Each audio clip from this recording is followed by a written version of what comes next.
Bon, bonjour à tous et bienvenue à toutes les personnes qui nous regardent pour un nouveau live à propos de réflexion autour des becs oses, des becs qui osent, des becs qui causent, because, pourquoi, comment, parce que. Alors, pour ceux qui nous suivent sur Instagram, Covid-8-19, et puis en replay sur notre chaîne Odyssée, en fait, aujourd'hui, on a un invité assez exceptionnel qui s'appelle Monsieur Jean-Dominique Michel. Alors peut-être certains l'ont déjà vu dans les capsules du CSI, du Conseil scientifique indépendant, qui ont lieu tous les jeudis soirs à 21h métropole. D'ailleurs, je vous invite à bien regarder ce soir, ça va être passionnant, et notamment l'intervention de Monsieur Jean-Dominique Michel sur les Saint-Denis. Voilà, alors aujourd'hui, bonjour Jean-Michel, bienvenue donc Bonjour, aux réflexions autour des becs roses. Alors moi ça va durer 15-20 minutes, hein, parce que chacun nos occupations. Alors moi j'avais deux questions à te poser. C'est finalement, est-ce que si la sociologie, la psychologie, la philosophie et donc l'anthropologie avait été enseignée, notamment dans les facultés de médecine, mais finalement dans le cursus scolaire, est-ce qu'on en serait arrivé là, à cet état de totale soumission, si on peut dire comme ça, de ce qui se passe pendant cette crise? Merci pour ton accueil et tes commentaires élogieux. Je ne sais pas si je les mérite, mais en tout cas, c'est vrai que c'est une période qui donne l'occasion de rencontrer plein de gens passionnants. Donc déjà, je suis ravi d'avoir fait ta connaissance. Et puis de réfléchir ensemble à un moment qui est juste sidérant dans son ampleur et dans son impact. Et pour répondre à ta question, pour moi, ce serait une évidence.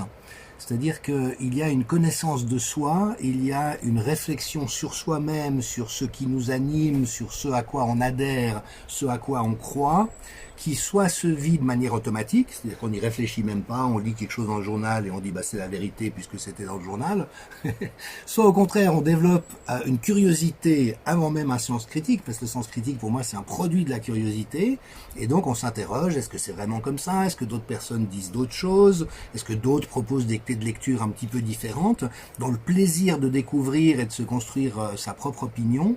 Et je pense vraiment qu'il y a une espèce d'hygiène de la pensée qui a été perdue. Alors je ne sais pas si elle a jamais existé autant qu'il aurait été souhaitable, mais notamment la psychanalyse ou des courants comme ça de sociologie un peu plus actifs la maintenaient malgré tout. L'enseignement de la rhétorique, c'est vrai que la rhétorique a disparu des programmes scolaires, et à mon sens ça a été une grande perte, parce que quand on étudie la rhétorique, on étudie comment on manipule avec le langage et le discours, quelles sont les figures qui font qu'on soit on est indigné par quelque chose, soit on y adhère même si c'est faux. Et donc tout ça c'est des clés de lecture aussi sur ses propres positionnements. Et là, c'est vrai qu'on voit un espèce d'abêtissement collectif, d'abrutissement collectif. Alors, il y a eu une charge traumatique évidente dans ce qu'on a vécu, parce qu'on a tous cru qu'on était en danger de mort, alors que ça n'était pas vrai pour 95% de la population au moins, et puis qu'on a été violenté et maltraité de manière répétée par les autorités, de toutes sortes de manières, et donc ça a créé, de mon point de vue, mais beaucoup de psychiatres le disent, un véritable choc traumatique qui a fait en sorte de surcroît que les compétences réflexives que la plupart des gens avaient ont été coupées. Et on sait aujourd'hui que les états de stress intense désactivent les connexions entre le cerveau limbique, donc en charge de tout l'affect et des émotions, et les centres de la pensée évoluée. Et vraiment, je veux dire, en état de panique, on réfléchit plus normalement.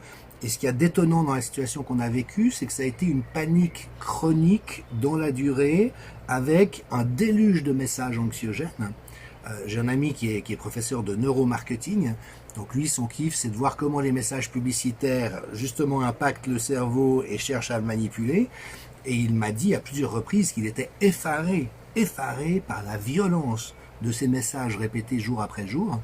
Et vous savez qu'on a une petite structure dans le cerveau qui s'appelle l'amygdale, qui est en fait le centre de vigilance, qui identifie tout ce qui peut être dangereux ou plaisant d'ailleurs. Elle s'active aussi dans ce qui est désirable.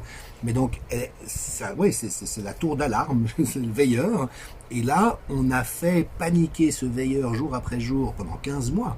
Ouais. Et aujourd'hui, je vois que même des gens a priori aptes à une certaine pensée l'ont perdu quand des collègues à toi disent, par exemple, alors qu'on sait tous que la recommandation sur l'hydroxychloroquine et l'azithromycine, c'était de donner en tout début de maladie en phase précoce, quand ils viennent te dire, non, mais on a des études qui ont été faites sur des gens en phase terminale, qui avaient déjà un pied dans la tombe, et ça prouve que l'hydroxychloroquine ne marche pas, il y a là un défaut de logique, à mon avis, qu'un enfant de 8 ans est capable de comprendre si l'on lui explique, que ça peut guérir au début, mais pas à la fin, donc il faut tester au début, mais donc des pontes de la faculté de médecine. Alors, il y a ceux qui sont corrompus ou payés pour dire des conneries, donc eux, c'est un autre registre. Mais le médecin généraliste moyen qui est persuadé de ça aujourd'hui, il a perdu cette compétence logique élémentaire. Et donc, je pense que les disciplines que tu as indiquées sont des bons garde-fous par rapport à ça. D'ailleurs, tu avais fait une capsule au CSI sur la corruption, alors non pas systématique justement, et la corruption systémique. En fait, on y est peut-être, parce que peu de gens, à mon avis, il me semble, sont corrompus, au moins de façon massive, mais probablement cette corruption systémique, ce qui fait qu'un préfet ne peut pas dire non à son ministre, qu'une directrice d'ARS ne peut pas dire non à son ministre de tutelle, peut expliquer beaucoup de choses, et au même titre que les médecins, qui, depuis la première année, n'ont pas alors pas une soumission à l'autorité, mais ont quand même une autorité de par l'ordre de la faculté très très présente dans leur esprit dit critique. Oui.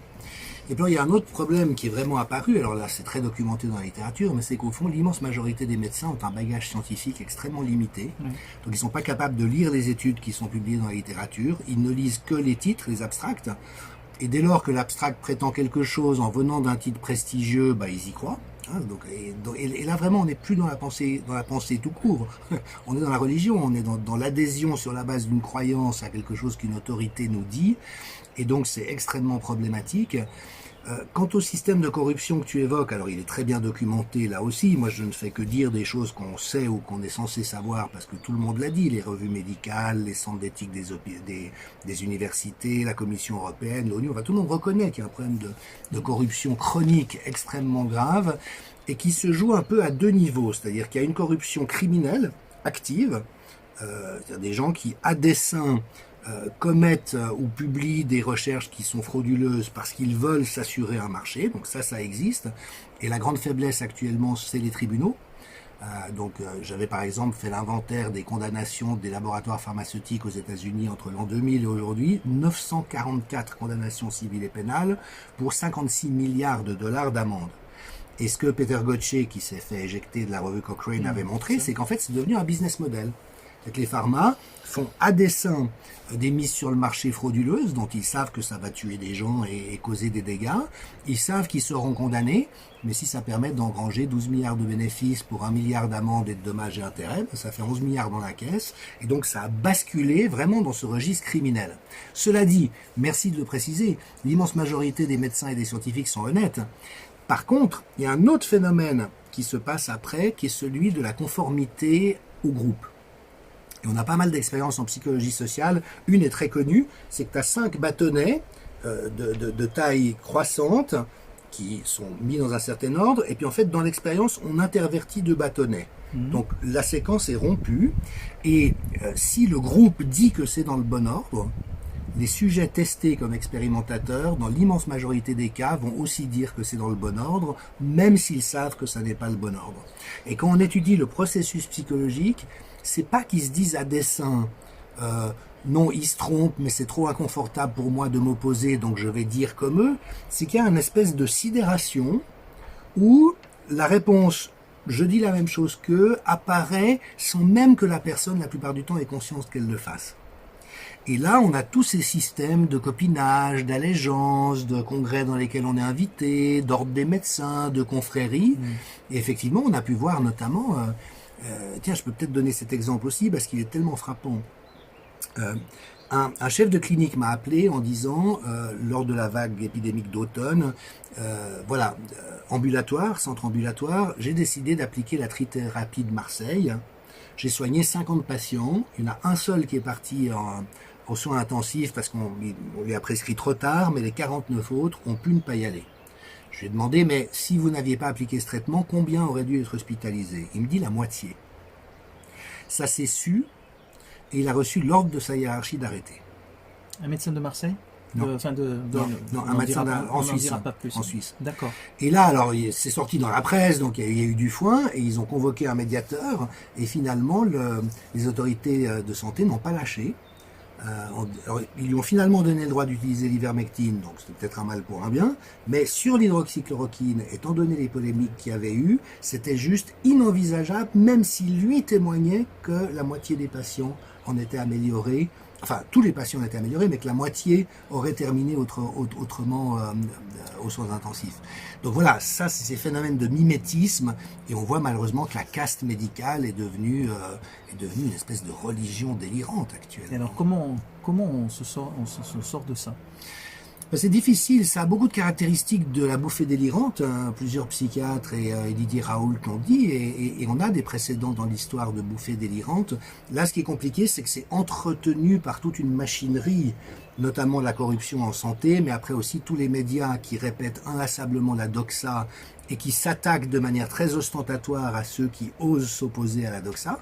Donc après, il y a des processus de lynchage, mais qui vise aussi à montrer aux médecins ce qui se passe si jamais tu oses te dresser contre les mensonges en cours. Donc il y a vraiment un effet de répression comme ça qui est extrêmement fort. Alors comment est-ce qu'on sort d'une bouffée délirante collective dès lors qu'elle est entretenue?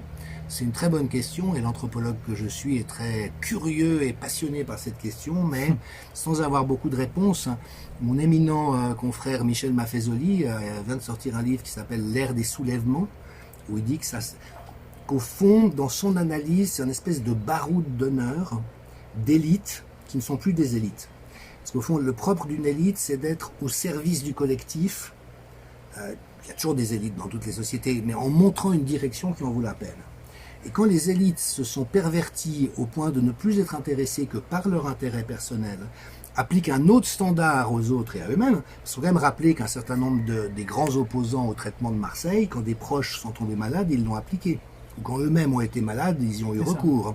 Donc là, on est dans ce double standard qui est vraiment une pourriture de la notion même d'élite au service de la communauté. Et donc Michel Maffezoli pense que cette élite en plein effondrement essaye d'une manière crispée de rester à tout prix aux commandes, mais d'une manière qui est tellement fausse, malhonnête et toxique qu'il va y avoir des explosions de violence, alors probablement très spontanées. Mais effectivement, le drame actuellement pour moi vis-à-vis des autorités, c'est que comme ils ne tiennent compte de rien, ni des pétitions, ni des avis éclairés, ni de la meilleure science, qu'est-ce qui reste si ce n'est la violence? Et malheureusement, alors même que Macron vient de se faire gifler et que tout le monde hurle que il a quand même éborgné et mutilé des centaines de jeunes dans le cadre de la répression des manifestations des Gilets jaunes. Donc au moins Macron, il n'a pas perdu un œil ou une main. Mais on dit que ça c'est de la violence, mais c'est rien au regard de la violence que la population subit depuis 15 mois de la part d'élites corrompues. Donc forcément qu'il va y avoir une résolution un peu climaxique comme ça, mais sous quelle forme? D'ailleurs, avant de lancer une gifle, j'imagine que la personne qui l'a faite, à l'origine de cet acte, a dû subir une violence extrême envers lui-même, sa famille, ses proches, etc. On n'en vient pas à gifler un président de la République comme ça. Alors, on ne va pas trop durer très longtemps. Il y a une question qu'on se pose, nous, à La Réunion, c'est que monsieur le préfet, hier, a bien dit que, contrairement à ce qui avait été établi, c'est-à-dire que pouvoir voyager sans motif impérieux qui serait levé au 30 juin, eh bien il a dit non, finalement ça sera remis à une date ultérieure, sans préciser la date, parce que les Réunionnais, semble-t-il, se font peu vacciner, aux alentours de 20%, et il a dit non, Métropole c'est 40, vous êtes des mauvais élèves, des mauvais gars, il va falloir quand même continuer ces motifs impérieux, sauf pour les personnes vaccinées. Le prétexte, c'est cette fameuse immunité collective, puisqu'on dit qu'elle ne peut pas être faite naturellement par le virus, mais donc il faut un vaccin. Est-ce que tu peux nous en dire un peu plus? En discutant avec un des mathématiciens du CSI, c'est Vincent Pavant, on a l'impression que cette notion d'immunité collective que tout le monde répète en boucle, que ce soit les professionnels de santé ou les patients, est basé sur une espèce de dogme très très ancien, aux alentours, tu me corrigeras, de 1920, 1930. Enfin, est-ce que tu peux nous en dire un peu plus quand même? Oui, volontiers. Alors peut-être juste un petit propos préliminaire, c'est qu'effectivement, c'est un des autres motifs de cette crise, c'est qu'on voit que les critères changent en permanence et de manière complètement arbitraire. Donc par exemple, une des bases de la santé publique, c'est quand on prend des mesures, on évalue leur efficacité, puis on corrige le tir au besoin. Alors là, par exemple, le confinement, il a été montré que ça n'avait pas d'effet ni sur l'épidémie, ni sur les hospitalisations, ni sur la mortalité, que les pays qui n'avaient pas confiné s'en sont pas sortis moins bien que ceux qui l'avaient fait. Pour l'instant, ça n'a pas du tout remis en cause ce dogme. Et ce qu'on voit également, c'est ces barèmes ou ces critères qui changent en cours de route et qui effectivement sont très problématiques sur le plan de la démocratie, parce que ça donne l'impression que ces élites, en guillemets, dont on parle, peuvent en faire à leur tête. Et qu'elles décident un jour ceci, un jour cela, elles n'ont pas à se justifier, elles n'ont même pas à s'appuyer sur une science qui tient la route. Et en ce qui concerne l'immunité collective, alors je ne sais pas à quelles études tu te réfères, moi celle que j'ai à l'esprit c'est l'épidémie de rougeole dans les îles Féroé en 1874, si je me souviens bien, donc c'est un petit peu antérieur, mais finalement on a observé que au moment où à peu près 75% de la population avait été infectée, l'épidémie s'est arrêtée. Et donc ça a donné cette croyance que dès lors que suffisamment de gens avaient développé une immunité, ben effectivement, même s'il restait encore un cheptel infectable, si j'ose dire, au sein de la population, vu qu'on parle d'immunité de troupeau, et ben c'était un peu le barème qui devait s'appliquer dans tous les cas, mais j'ai envie de dire que tous les meilleurs microbiologistes nous ont dit d'emblée que c'était totalement arbitraire, que ça correspondait à certaines maladies mais pas à d'autres. Il y a par ailleurs différents types d'immunité, l'immunité cellulaire, l'immunité humorale. Donc voilà, c'est une question extrêmement complexe, mais ce qu'on voit en tout cas, c'est que la réponse administrative et politique n'est pas honnête. Comme par exemple quand l'OMS change la définition de l'immunité collective pour nier l'immunité naturelle, alors qu'on sait que l'immunité naturelle est beaucoup plus solide, et beaucoup plus robuste et beaucoup plus durable. On a identifié récemment que des gens qui avaient été infectés par le SARS-CoV-1, 17 ans après, étaient encore porteurs d'anticorps. L'influenza, la grippe, selon la souche dont vous êtes la victime, c'est 40 ans l'immunité. Donc c'est énorme comme éducation du système immunitaire, et nous sommes nombreux à penser qu'étant donné que c'est une maladie qui ne menaçait pas l'immense majorité de la population, notamment en dessous de 65 ans, qu'il aurait mieux fallu la laisser courir, et notamment laisser les jeunes et les enfants s'infecter mutuellement, ils risquaient rien. Mais par contre, ça faisait émerger une réelle immunité, et on voit que tous ces processus ont été mis en échec. Mais pourquoi ? Parce qu'il y avait des centaines de milliards de dollars à la clé pour les compagnies pharmaco-vaccinales. D'ailleurs, on rappelle que ce passeport vaccinal, ce certificat vaccinal, par rapport à la vaccination, cette immunité ne va durer que 6 mois, puisqu'il va falloir faire des rappels tous les 6 mois, c'est officiel. Hein. Beaucoup de patients ne le savent pas. Oui. Donc cette immunité versus combien ? 17 ans, c'est ça ? Pour l'hémophilus influenzae. Oui. Et par rapport au vaccin, c'est 17 ans, 6 mois. Voilà. Voilà, on en arrive après 16 mois de gestion de cette crise. Jean-Michel, j'avais une dernière question à te poser. Si Jean-Michel Jean-Dominique, pardon. J'ai déjà appelé Bruno, Vincent Pavant, Bruno, Jean-Dominique. Si Jean-Dominique Michel n'existait pas, ou si Louis Fouché n'existait pas, ou si Christian Perron, tout ça n'existait pas, Martine Bonnet, Violaine Guérin, est-ce qu'il aurait fallu les inventer, ou est-ce on aurait... Parce que finalement, c'est grâce à un peu des leaders d'opinion comme tu l'es, et comme le sont un certain nombre d'autres, c'est grâce à ça que nous, on essaie de faire un peu de résistance à ce qui se passe. Alors, qu'est-ce qu'il aurait fallu faire si tu n'existais pas ? Écoute, tu es adorable, Philippe, mais pour moi, c'est toi mon héros de la résistance. Oui. Mais c'est important ce que je dis, parce que effectivement, c'est impersonnel. Ça dépend pas de nous individuellement, mais c'est que heureusement, il y a suffisamment de personnes suffisamment éduquées, lucides et préoccupées par la situation, qui ont osé prendre la parole, alors d'une manière qui, à mon avis, change tout. Parce que tu connais ces expériences de soumission à l'autorité, notamment celle de Milgram, et c'est au moment où il y a une dissension dans l'autorité que les gens commencent à récupérer un tout petit peu de questionnement. Sinon, ils vont jusqu'à être prêts à tuer les gens dans le cadre de l'expérience, si l'autorité est unanime dans cette direction. Et Didier Raoult a joué ce rôle d'emblée, Christian Perron l'a joué d'emblée, et puis après, les gens comme vous, au Conseil scientifique indépendant, vous avez été une inspiration. Et la beauté, c'est qu'on s'inspire les uns les autres en fonction de nos bagages, mais aussi parce que je crois que les gens perçoivent la sincérité de notre démarche. C'est-à-dire qu'on le fait pas pour se mettre en avant, on le fait pas parce qu'on a envie d'être courageux ou héroïque, on le fait parce qu'il faut le faire. Si on le fait pas, on se renie dans les valeurs qui sont les nôtres, et notamment dans le monde qu'on a envie de léguer aux générations futures. Et donc il y a une nécessité qui naît de la situation. Alors en même temps, on prend des risques, on prend des coups, hein, qu'est-ce qu'on se fait attaquer et agresser, mais la solidarité qui vit entre nous et l'appréciation pour nos efforts mutuels est telle que c'est magnifique. Alors pour répondre complètement à tes questions, en ce qui me concerne, je suis pas sûr que j'existe. Hein. C'est une très belle prière d'Élisabeth de la Trinité qui disait « Moi qui n'existe pas, elle parlait à Dieu dans sa vision des choses, je te prie, toi qui as l'existence ». Et c'est vrai que nous ne sommes pas créés, nous n'avons pas choisi de naître, on n'a pas choisi la tête qu'on a, le caractère qu'on a, on mourra sans rien y pouvoir, donc je suis pas sûr que j'existe par moi-même. J'existe au sein d'une création, et c'est dans cet accord perdu, qu'on a perdu avec cette création et mes frères et sœurs humains, que j'essaye de faire vivre la personne que je suis, mais avec oui, beaucoup d'humilité, parce que l'intelligence collective, lorsqu'elle émerge, est ce qu'il y a de plus beau. On est plus intelligent par les échanges qu'on a, par les relations qu'on entretient. Et donc je suis très heureux de grandir à travers ça, et tant mieux si ma modeste contribution avec ma voix personnelle, on a chacun la sienne, peut aider. Mais, et puis j'aimerais aussi dire ça aux personnes qui vont nous regarder, parce que c'est vrai que souvent des gens culpabilisent un peu en disant mais voilà, vous faites tellement de choses, nous on n'ose pas, on a peur de perdre notre travail, et j'ai envie de dire mais peu importe, il faut beaucoup de gens dans une résistance, et il faut aussi des gens qui sont discrets, qui sont planqués, qui sont pas visibles. Il y a même des gens, où ça me touche de le dire, qui après la guerre ont été exécutés parce que on n'a pas su ce qu'ils avaient fait, qui étaient au cœur du système, qui ont fait des choses énormes, et tu vois, tellement discrètement qu'on les a pris pour des collabos. Et voilà, chacun a sa place, chacun a son rôle, et c'est vraiment dans cette unité, chaque goutte d'eau voilà, va dans la bonne direction. On n'a tous qu'une goutte d'eau à apporter, mais voilà, je trouve au moins beau et méritant de l'apporter. Merci Jean-Dominique. Merci alors à toi, comme Philippe.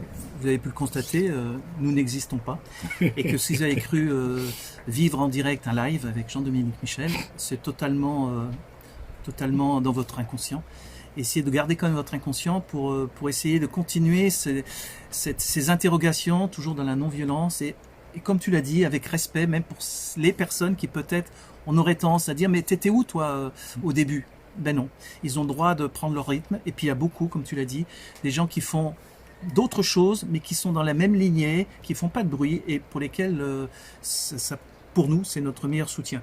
Merci beaucoup Jean-Dominique. Donc écoutez, le prochain rendez-vous sera probablement avec Éric Mena, dans quelques jours, vendredi prochain, qui nous parlera un peu de ce CSI, ce conseil scientifique indépendant, que nous avons découvert sur le net depuis 2 mois. Qu'est-ce qui le différencie du conseil scientifique dit gouvernemental? Je vous incite vraiment à suivre ce CSI tous les jeudis soirs 21h métropole sur la chaîne Réinfo Covid, et notamment ce soir au programme Jean-Dominique Michel, Éric Mena et monsieur Gérard Modrux, ancien président de la CAMF, pour lequel je crois que c'est un monsieur, là aussi, qui avait raison avant tout le monde, et qui nous parlera, justement, on a parlé de l'ivermectine. Merci, on était ravis de vous avoir sur les Beckos, les Beckos, les Beckos et les Bicos. Et puis, écoute, à bientôt, Jean-Dominique Michel, et puis merci à bientôt, encore. Philippe, merci à toi. Au revoir, au revoir.